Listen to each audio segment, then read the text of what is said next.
They asked the janitor to solve a calculus problem as a joke.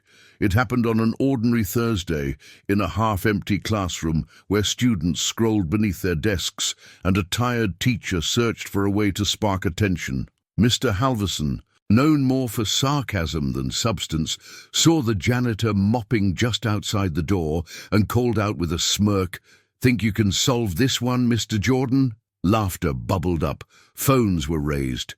No one expected a response, but Ethan Jordan didn't laugh. He stepped forward, picked up the marker and began writing. By the time he capped it, the room was silent. No one knew that the man who swept their floors was once an engineering prodigy at Purdue. No one knew why he vanished from academia or why he chose a life of anonymity, and no one could have predicted that this quiet man, armed only with chalk, patience, and a second-hand calculator, was about to change the entire school. Behind the mop was a mind that never stopped working, and what started as a dare would uncover a legacy long buried and a quiet revolution waiting to begin.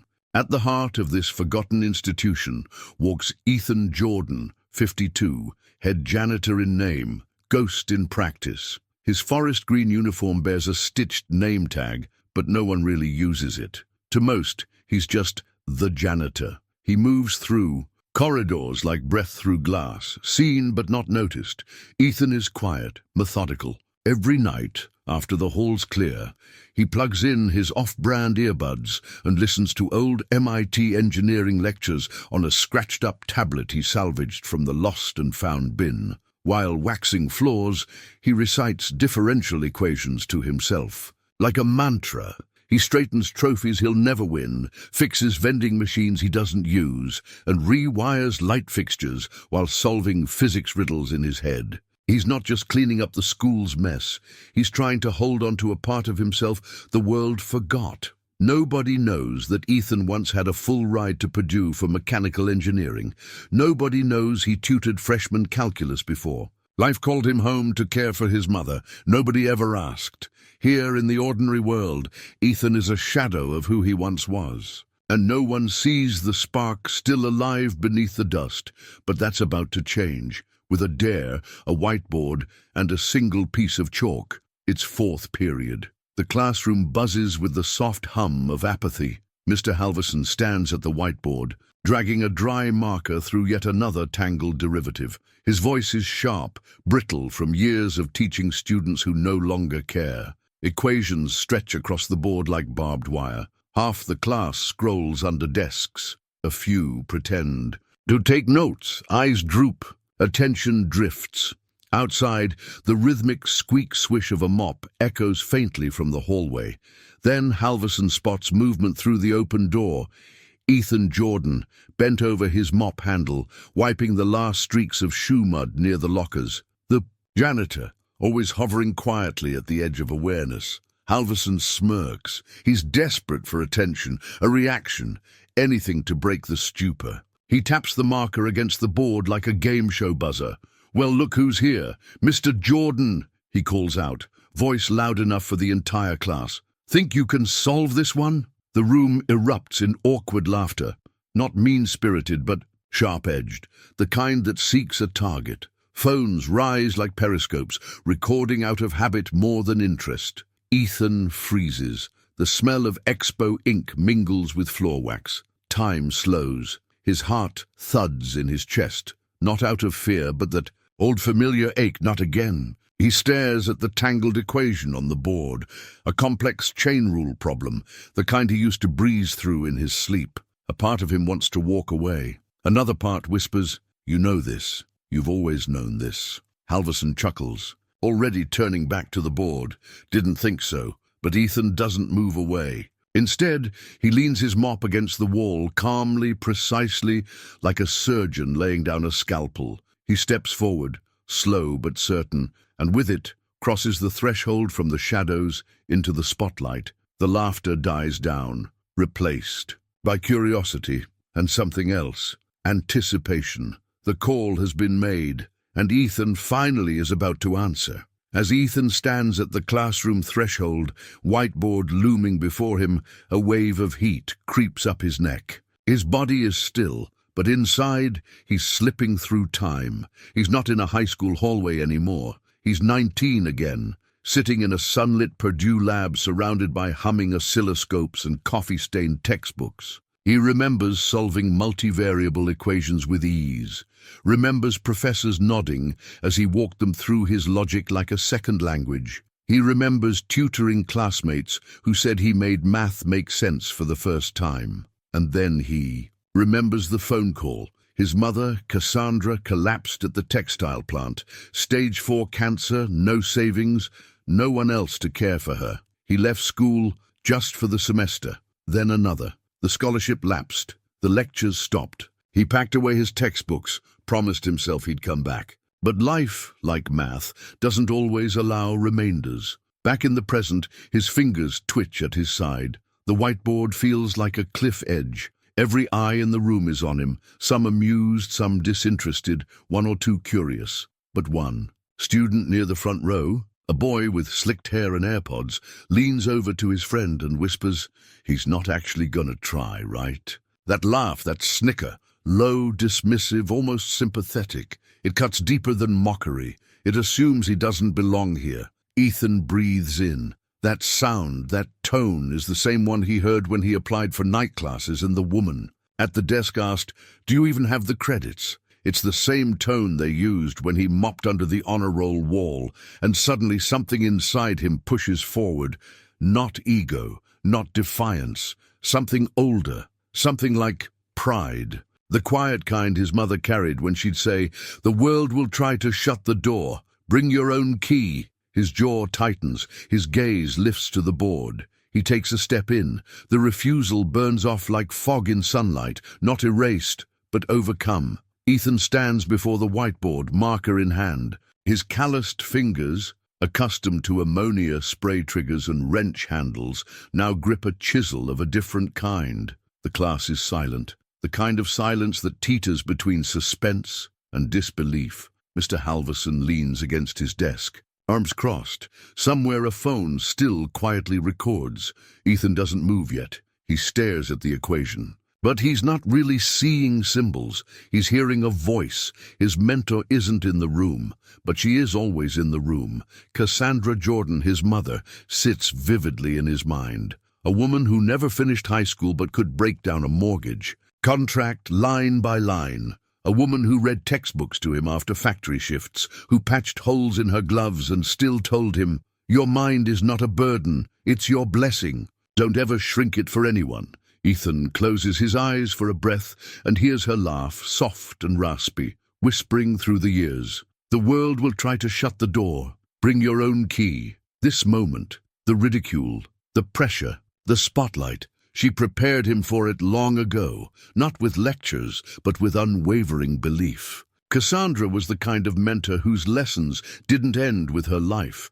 They lived in how Ethan walked, how he listened, how he remembered. He opens his eyes, focused now. This isn't about revenge. It's not about impressing teenagers or humiliating a sarcastic teacher. It's about showing up, not shrinking. It's about reclaiming the parts of himself that were never truly gone. He lifts the marker and begins. The marker squeaks softly as Ethan raises it to the board. His hands steady now, his shoulders square. The chain rule derivative sprawls across the whiteboard in tangled loops, a maze of calculus waiting to be untangled. He studies it, not as a janitor stumbling into foreign territory, but as someone returning home. One line at a time, he breaks it down. "This part here," he says quietly, almost to himself.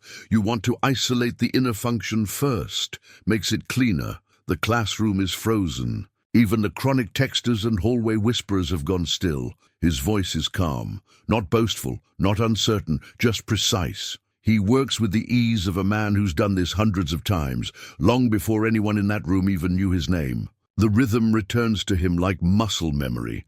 Differentiate the outer, multiply by the inner's derivative, simplify with clarity. Each step is deliberate, annotated in clean lines, as if explaining it to someone who's afraid of numbers. Oh, chair creaks. Someone leans forward, Halverson's arms unfold. His smirk is gone, replaced by an unreadable silence.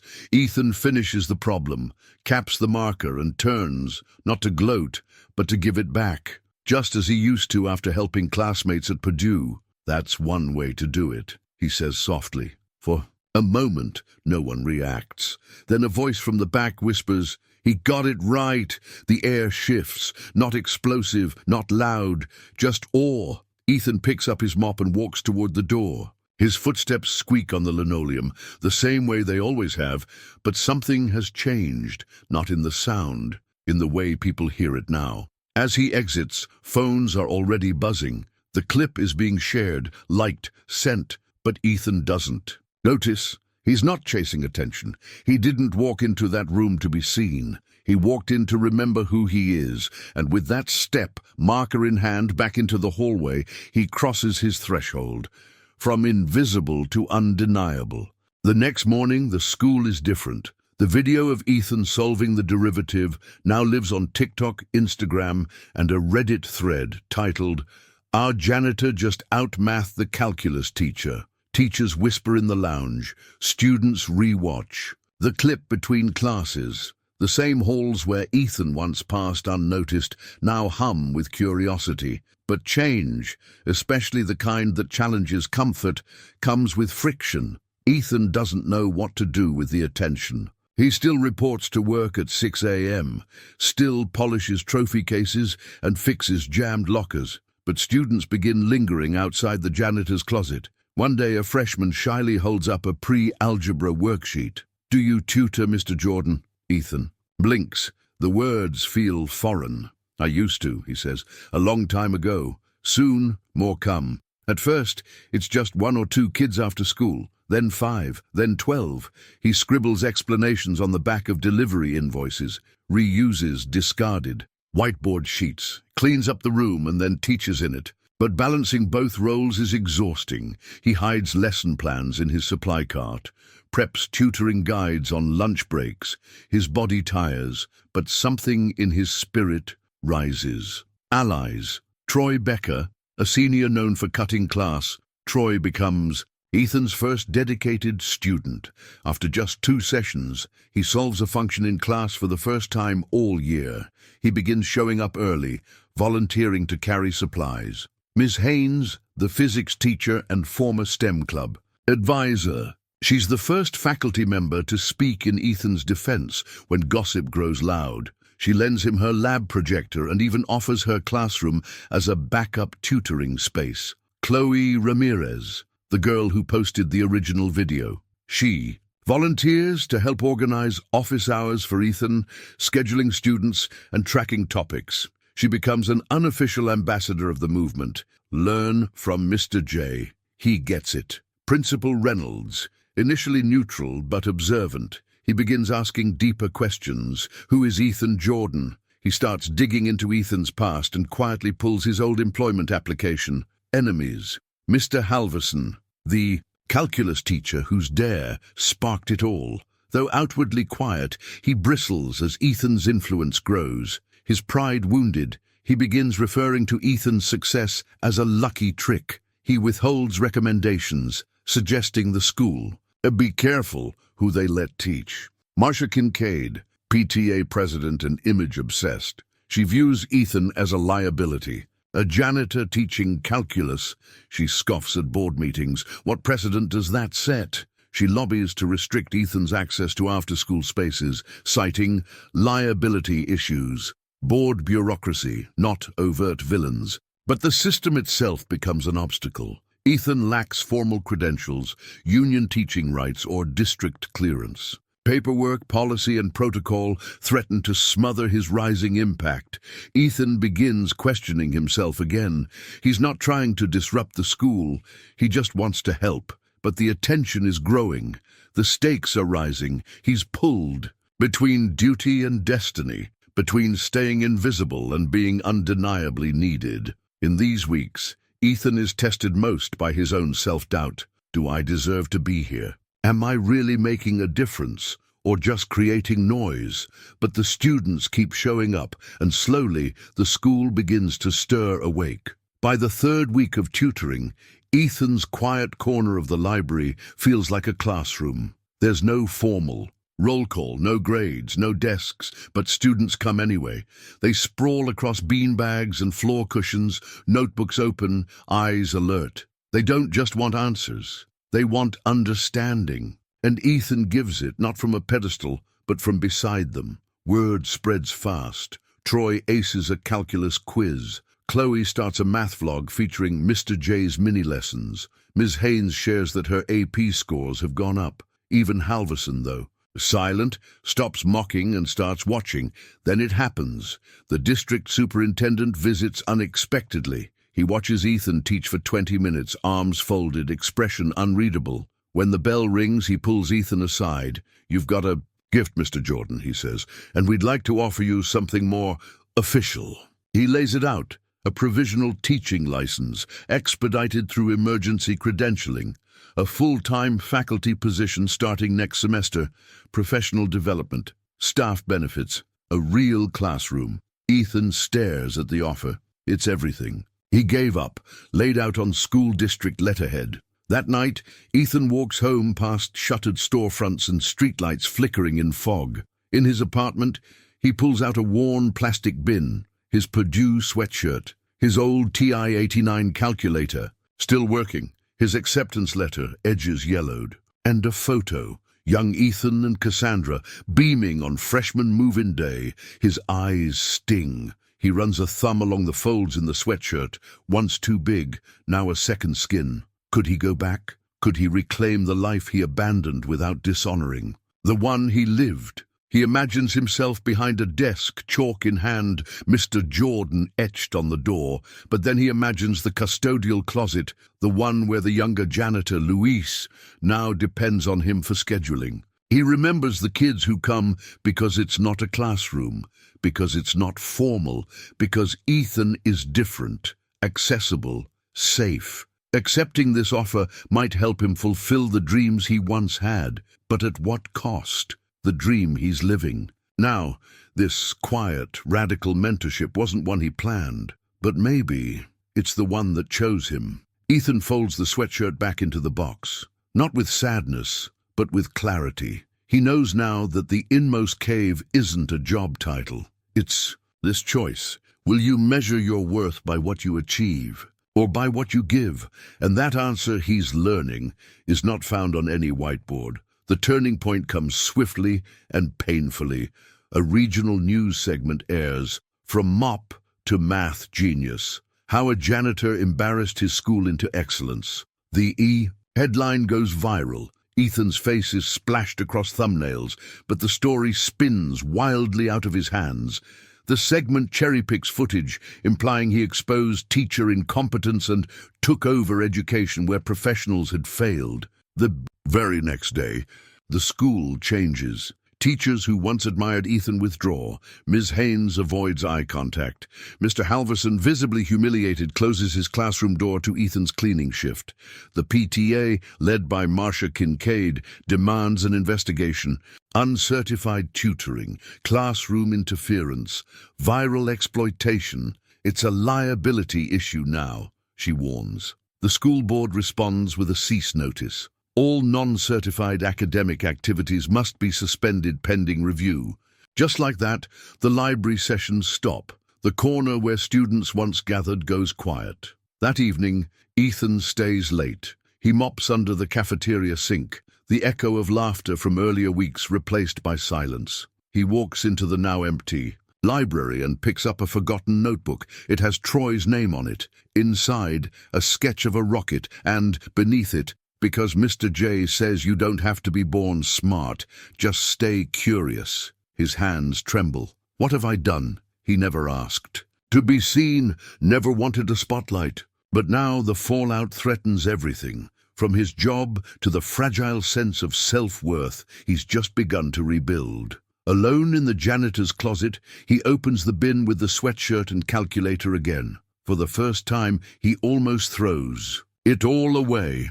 In the quiet, Ethan stares into the void, not just of lost opportunities, but of an identity he buried long ago. He wonders, was I foolish to think I could matter again? Was my dream just a ghost, pretending to live again through kids who deserved better? He doesn't cry, he doesn't scream, but he feels the sharp ache of something breaking, not in public, but in the soul. This is his abyss, the lowest point, the moment where his dream might die a second time. But the story doesn't end here, because tomorrow a spark will reignite and Ethan will rise, not for himself, but for the students who still believe in the man with the mop and the mind that never stopped working.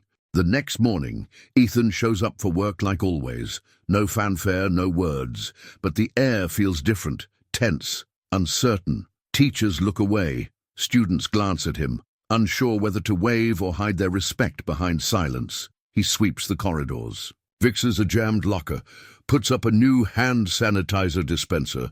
The same tasks done by the same hands, only now those hands seem ghosted by yesterday's defeat. But then, just before lunch, Ethan turns a corner and stops. Dozens of post-it notes are stuck to the outside of the janitor's closet. One reads, "You helped me believe I wasn't dumb." Another, "Don't stop teaching, please." Another, "You make math feel human." Then a voice behind him, "Mr. Jordan." Ethan turns to see Troy Becker standing nervously with Chloe, Luis the junior janitor, and a dozen other students. They're holding notebooks, textbooks. Some even brought their younger siblings. "We know they shut it down," Troy says. "But can you still teach us, even if it's not in the library? Even if it's just here?" Chloe adds, motioning toward the corridor. Ethan is stunned. For a long moment he says nothing. Then he smiles, not wide, not loud, a quiet smile, the kind that breaks open a storm inside the soul. That afternoon, Ethan pulls out an old whiteboard from the supply room, tapes it to the inside of the janitor closet door. He sits cross-legged on the hallway floor with 5 students and explains how to solve a system of equations. No fanfare, no badge, no authority, but his voice is clear, his eyes are alive. Later that evening, Ms. Haynes stops by. She sees the group, backs curved in attention, pencils scratching, Ethan in the center like gravity. "I'll bring my projector tomorrow," she says quietly. "Let's do this right." Even Mr. Halverson appears the next day, awkward but sincere. "I've got some extra problem sets, if you want them," he mutters. Ethan nods, no resentment in his eyes, only gratitude. Ethan doesn't accept the teaching contract. He doesn't want a formal title. He's not interested in redemption through recognition. Instead, he chooses the quiet sword, the power to inspire curiosity, the courage to keep showing up, the wisdom to lift others without needing to rise himself. And in doing so, Ethan becomes not a symbol, but a sower, a mentor, a mirror, a movement. Ethan stands at a crossroads, but not the kind paved with glory or regret. Instead, he's offered something subtler, something deeper, the opportunity to define his own path forward. After hearing of the impromptu floor tutoring sessions, Principal Reynolds calls Ethan into his office again. This time, the tone is different, respectful, measured. "We've cleared it with the board," Reynolds says. "If you're still interested, the teaching position is yours. Faculty badge, salary, a room of your own." Ethan looks at the printed contract. It's real, it's earned. The very thing he walked away from 2 decades ago, waiting here like a door held open.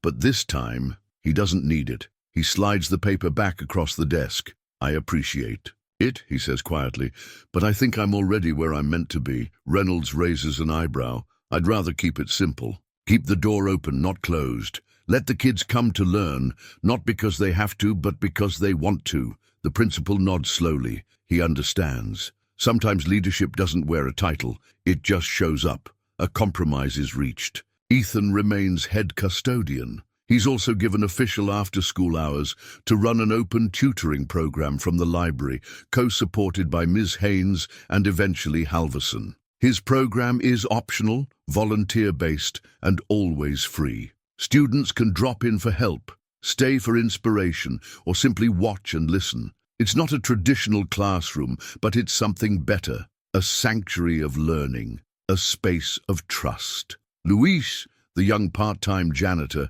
starts helping run sessions, Mr. J, I think I want to go back to school too. Ms. Haynes incorporates Ethan's explanation style into her AP classes. Halverson begins attending library sessions, not as a supervisor, but as a learner. Even parents, initially skeptical, start sitting in the back row during Ethan's sessions, quietly taking notes. Ethan doesn't stand taller now because he was given authority. He stands taller because he reclaimed his impact on his terms. This is his road back, not to a former life of accolades, but to purpose. He's no longer chasing the future he lost. He's building a future that didn't exist before him. Spring arrives at Nexon High not with fanfare, but with quiet anticipation. The school's energy has shifted. Students move with more purpose. Teachers talk about growth, not just grades. And in the heart of it all is a man in a faded green uniform,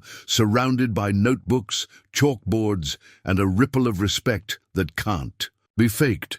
It's the annual academic showcase, a big event for Nexon High, where students present their best work to families, the board, and local press. This year, the buzz isn't about trophies or test scores, it's about the janitor's table. Ethan didn't want one, but the students insisted. They built it themselves, a display titled, "What We Learned from Mr. J." Troy shows a functioning prototype of a small robotic arm. Chloe leads a segment on data literacy, quoting Ethan directly. The formula is only part of the story. Your job is to ask why it matters. A wall of index cards, handwritten by dozens of students, reads, "He listened. He didn't laugh when I asked the same question 3 times. He made me believe I was more than a grade." Parents are moved. Teachers pause. Even Superintendent Garcia lingers. A journalist approaches Ethan, microphone out, camera rolling. "Mr. Jordan, you've clearly had an impact. You've turned this school around. Tell us, why didn't you accept the teaching role?" Ethan looks around, not just at the table, but at the students clustered behind him, at Halverson standing in the corner, quietly watching, at Ms. Haynes smiling proudly. He thinks of Cassandra. He smiles gently, because somebody still needs to change the light bulbs and maybe remind a few kids that they can shine too. There's no applause, no music swell, just silence, the kind that means something real has landed. The reporter lowers the mic. No more questions. Ethan doesn't need to be seen as a genius or the man who could have been something. He is no longer living under the shadow of the dream he gave up, because now he is the dream for others. He walks out of the gym that evening, not as the janitor who solved an equation, but as the man who redefined what brilliance looks like. Custodian of minds, a keeper of light. The halls of Nexon High haven't changed much on the surface. The paint still peels in spots. The intercom still crackles. The vending machine still eats quarters. But something invisible hums beneath it all, a current of belief. Not in test scores or titles, but in possibility. And at the center of it all, where it always was, is Ethan Jordan. By 3:15 p.m., the library begins to fill. There are no sign-in sheets, no grades, no announcements, just a circle of students gathering on the floor, calculators out, eyes curious. Ethan arrives with a pocket full of dry erase markers and the same calm presence he always carried. He begins each session with a question, not an answer.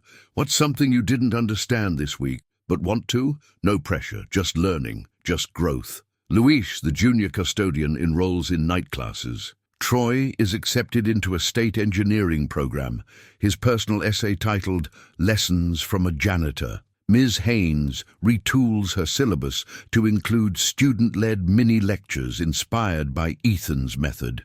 Halverson, yes, Halverson, starts each calculus class with, "Remember, math isn't about being the smartest. It's about being curious enough to try." Even the PTA begins funding peer mentoring projects, calling it the Jordan Initiative. One night, back at his apartment, Ethan pulls out the plastic bin one last time. Inside, his Purdue sweatshirt, carefully folded. The old calculator, now slightly rusted. Cassandra's note from his first day of college: "Brilliance isn't what you know, It's what you give. He reads it again, smiles, and this time he packs the items not away in mourning, but in peace. What Ethan brings back to his world is not a trophy, not a title, but a culture shift. That genius doesn't wear labels. That second chances aren't signs of weakness, they're proof of strength. That the unseen, when given the right light, can illuminate others. Nexon High no longer asks, "Is he the janitor?" They say, "That's Mr. Jordan, a man who didn't return to the life he once lost, but instead built a new one, and offered the key to anyone ready to believe they were more than what the world first saw." And every week in a quiet library corner, with chalk dust on his hands and patience in his heart, Ethan Jordan still shows up.